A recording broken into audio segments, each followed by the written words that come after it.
The sun had already bid farewell to the horizon, but the sky insisted on holding on to a last golden glow, reflecting in the silent waters of a hidden lake in the heart of Idaho. This piece of land, surrounded by pine trees and the distant echo of nature, had been Bruce Willis's refuge for years, a stage for family laughter, summer barbecues, and nights filled with stories by the fire. Now, standing on the wooden deck that creaked under his weight, Bruce rested his tired arms on the railing, like someone holding on to life itself. The light wind brushed his face, but what he felt wasn't the fresh breeze. It was an invisible, suffocating weight, the harbinger of a battle not fought with weapons or villains, but within his own mind. Still aware of the approaching enemy, Bruce knew that frontotemporal dementia was already there, lurking, slowly whispering and stealing fragments of himself. Each memory became an effort, like grains of sand slipping through his fingers. He closed his eyes and clung to the memories that hurt the most and gave him the most strength. His simple childhood in New Jersey, his youth hungry for opportunities in New York, the global explosion in 1988 when Die Hard turned him into an action icon, the sharp dialogues in Pulp Fiction, the chilling whispers of The Sixth Sense. There were also intense loves, his marriage to Demi Moore, mother of his 3 daughters, and then Emma Hemming, the woman who now remained by his side as guardian and companion. He was loved, revered, a millionaire, immortalized in the popular imagination, but none of that mattered now.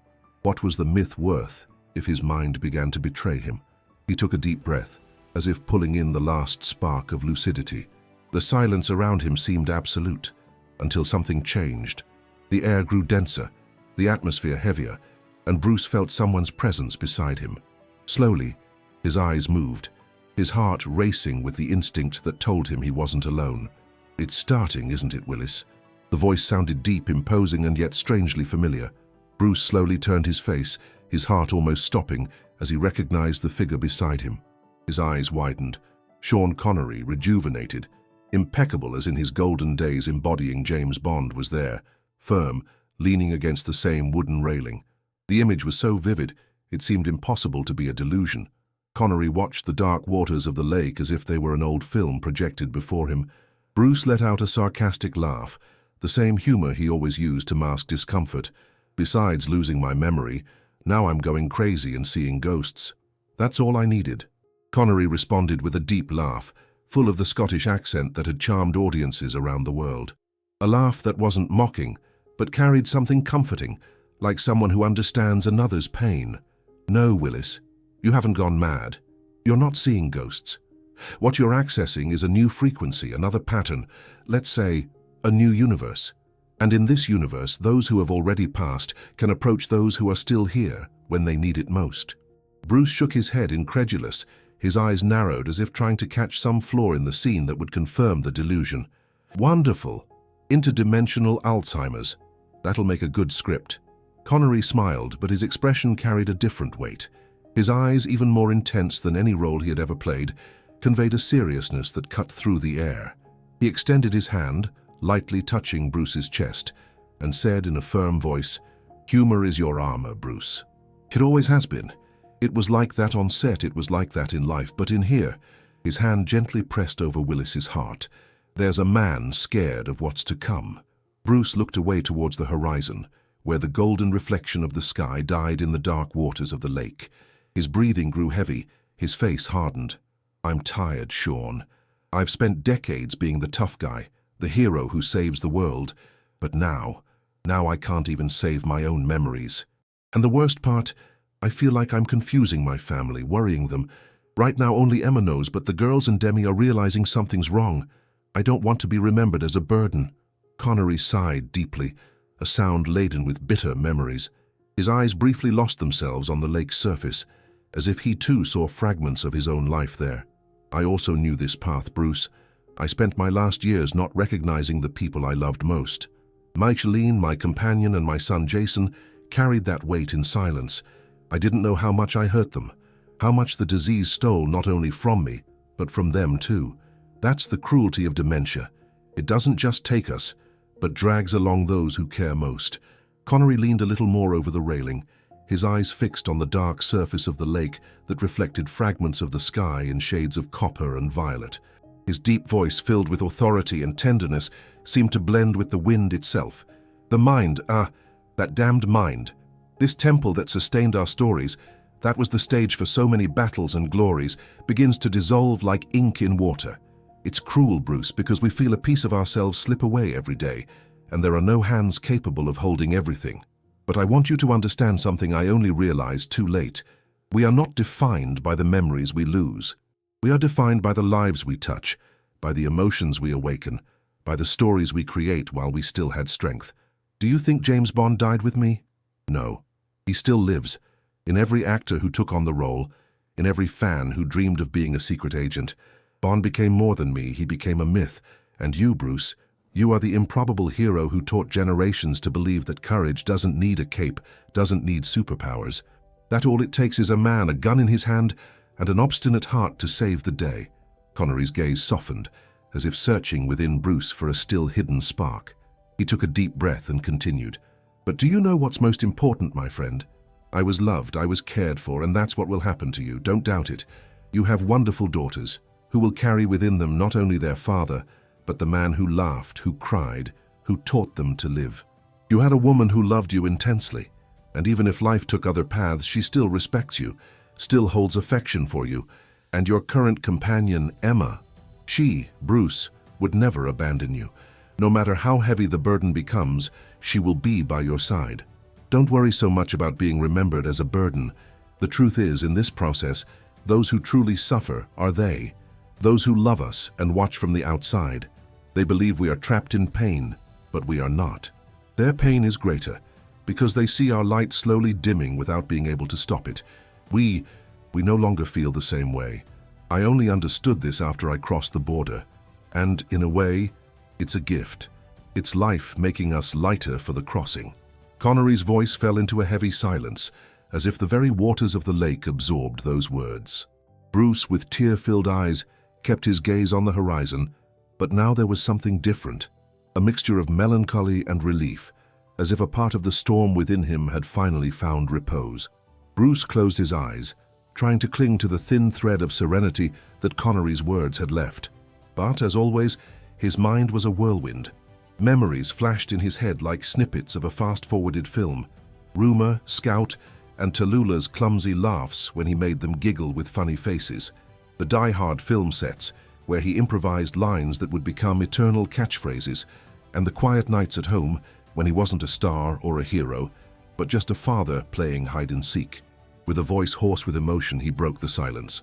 And when I'm no longer here, Sean, when my mind turns into just an empty box, what's left? Connery slowly turned his face, his gaze filled with firmness and compassion. You will always be. In their memories, in the fans' memories. Believe me, Bruce, you are already immortal. Your work doesn't die. But I didn't just come to remind you of that. Bruce raised an eyebrow, sarcastic. Oh no. So what did you come to do, scare me? Do that British ghost act? Because look, I have enough problems without having to deal with the spiritual version of James Bond. Connery let out a short laugh, but soon resumed his serious tone. No, Bruce, I came to invite you. Bruce gave a mocking smile, almost laughing, his humor breaking the tension. An invitation, seriously? You, a ghost, and me about to become one? What the hell kind of invitation is this? A spiritual wedding? A meeting in the afterlife? Don't give me afternoon tea in purgatory, because I've already turned down worse invitations in Hollywood. Connery shook his head, almost amused, but his eyes remained dense. Perhaps invitation isn't the right word. You got me. It's more than that. I came to summon you. Better, I came to inform you. I've been assigned to be your mentor in this final phase. I didn't come by chance, Bruce. I need someone exactly like you, someone with your experience, your obstinacy, your humor that insists on resisting the weight of life. Bruce's eyes widened in disbelief, and he let out a dry, almost nervous laugh. Mentor? You're kidding me, Sean. Mentor of what? As if there's an interdimensional Alzheimer's training stage. Spare me, Bond. I don't understand anything. Explain this damn thing properly, because so far it just sounds like you came to recruit me for a B-movie from the afterlife, and between us, I've done enough of those in life. The wind seemed to blow stronger over the lake, the waters trembling as if responding to the tension. Connery took a deep breath, drew even closer, and with a deep voice that seemed to echo from two worlds at once, said, "No, Bruce, it's not a movie. It's not a metaphor. It's real. I came because this journey doesn't have to be solitary, and because on the other side there are still stories to tell." In the distance, Emma watched from the glassed-in veranda. What she saw, however, was only her husband, standing on the deck, gesturing and muttering loose words to the wind. That scene broke her heart. She had already heard from him about memory lapses, attention deficits, forgetfulness that wasn't typical of someone just tired. They had gone to the doctor weeks earlier, and the diagnosis had been harsh, like a punch to the stomach: frontotemporal dementia, a treacherous disease that attacks the part of the brain responsible for language, behavior, and personality. At first, it came disguised: small memory failures, mixed-up words, involuntary repetitions. But over time, it eroded identity, transforming the man into a shadow of himself. It wasn't just forgetting where he left his keys, it was forgetting the names of loved ones, confusing past and present, losing emotional control until he became unrecognizable. Emma knew, but the daughters didn't yet. Demi didn't either. Bruce wanted to be sure, to consult other specialists before opening the wound to everyone. For now, the burden was only his and hers. Connery, firm, broke the dense silence. "I'll explain, Bruce. What will happen to you is not simple, nor peaceful. In the beginning, you will oscillate between reality and oblivion. You will have good days where you will seem whole, and others where half of you will no longer be here. Until you don't come back." Bruce gave a wry laugh, the sarcasm hiding the fear. "Great. I always liked surprises. Now I'll play tug-of-war with my own mind."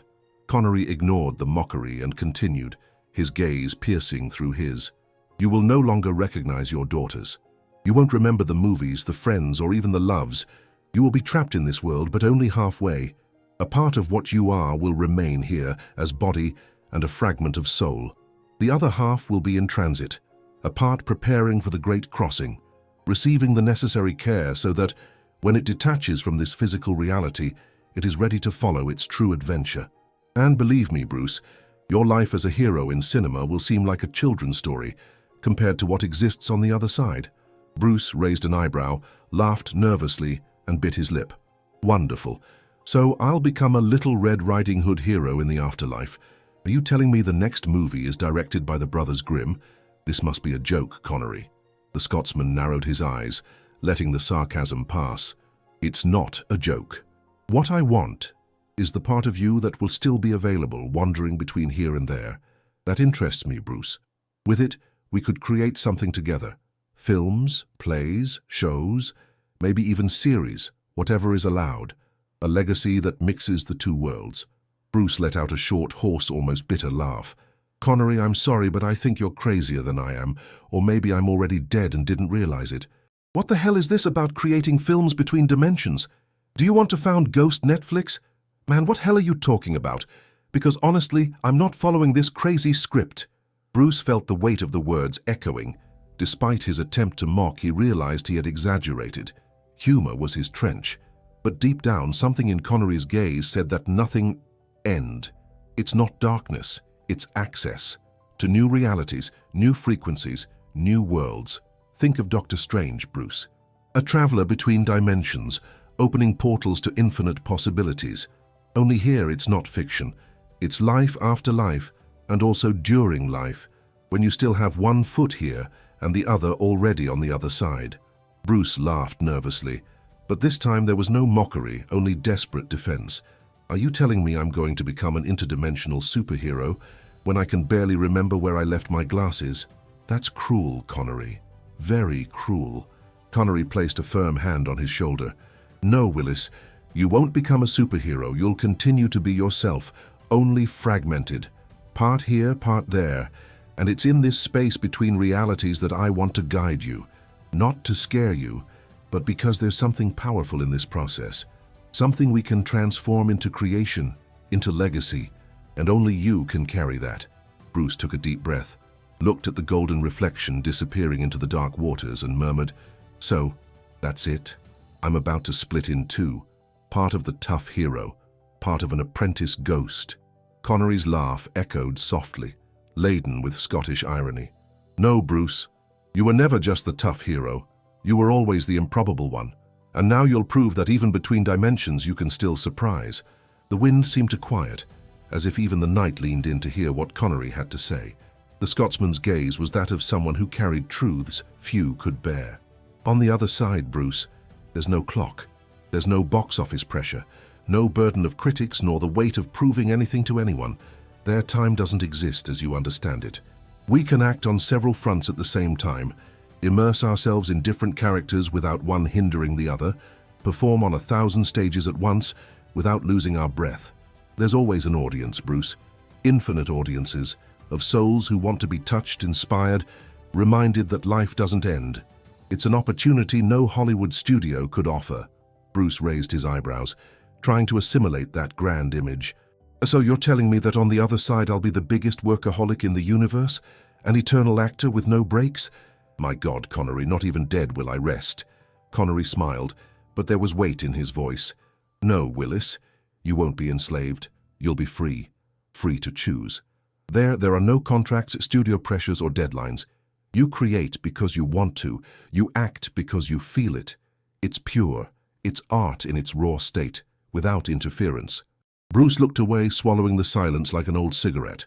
Sounds nice, but I can barely remember a line now. What kind of eternal actor would I be in this state? The Scotsman placed a heavy hand on his shoulder. That's where the hard truth comes in, Bruce. On the physical side, your mind will continue to fragment. Frontotemporal dementia won't give you a break.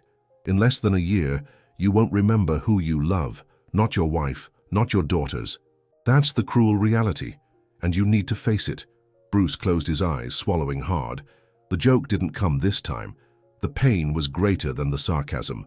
Connery continued, firm. That's why you need to tell everyone soon. Don't hide it. Don't prolong it. Don't pretend you can carry this alone. Goodbye hurts more when it comes as a surprise. Tell Demi, tell Emma, tell your daughters. Give them the chance to say goodbye to you while there's still memory, while there's still laughter. Bruce shook his head in an internal struggle. And you? How long will you haunt me, Connery? Until the end, my friend. The voice sounded like a promise. I will be by your side until the last second of your earthly existence, and when the time comes, when you finally detach from this body and cross over for good, you will have the freedom to choose your adventure. You will be able to be a mentor, just as I am being with you now. The world needs heroes on the other side, Bruce. And you are that guy. Always have been.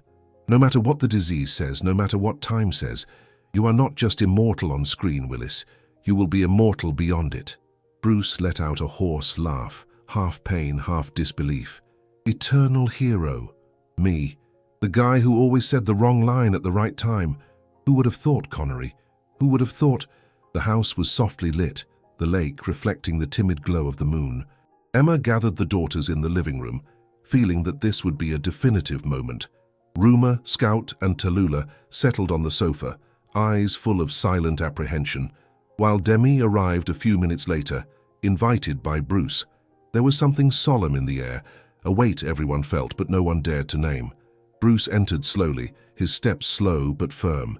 He sat before them, took a deep breath, and for the first time in years seemed to have no ready joke to break the tension. Only silence. Girls. Emma. Demi. His voice faltered slightly, but he forced himself to continue. I've always been the tough guy on screen, the one who faces bullets, explosions, villains, and you always laughed when I said nothing could bring me down. But now I need to tell you something that will require more courage from me than any movie. I've been diagnosed with frontotemporal dementia.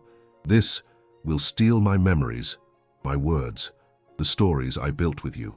There will come a time when I won't recognize your faces anymore. I didn't want to accept it, didn't want to talk, but I can't hide it anymore. Tears began to fall, silently, down the daughters' faces. Emma covered her face with her hands. Demi, motionless, held back her tears, but her eyes shone. Bruce took a deep breath, trying to maintain his composure, and added, I don't want you to remember me as a burden. I want you to remember the summers here at this lake, the songs, the laughter, the movies that made me be in so many places at once.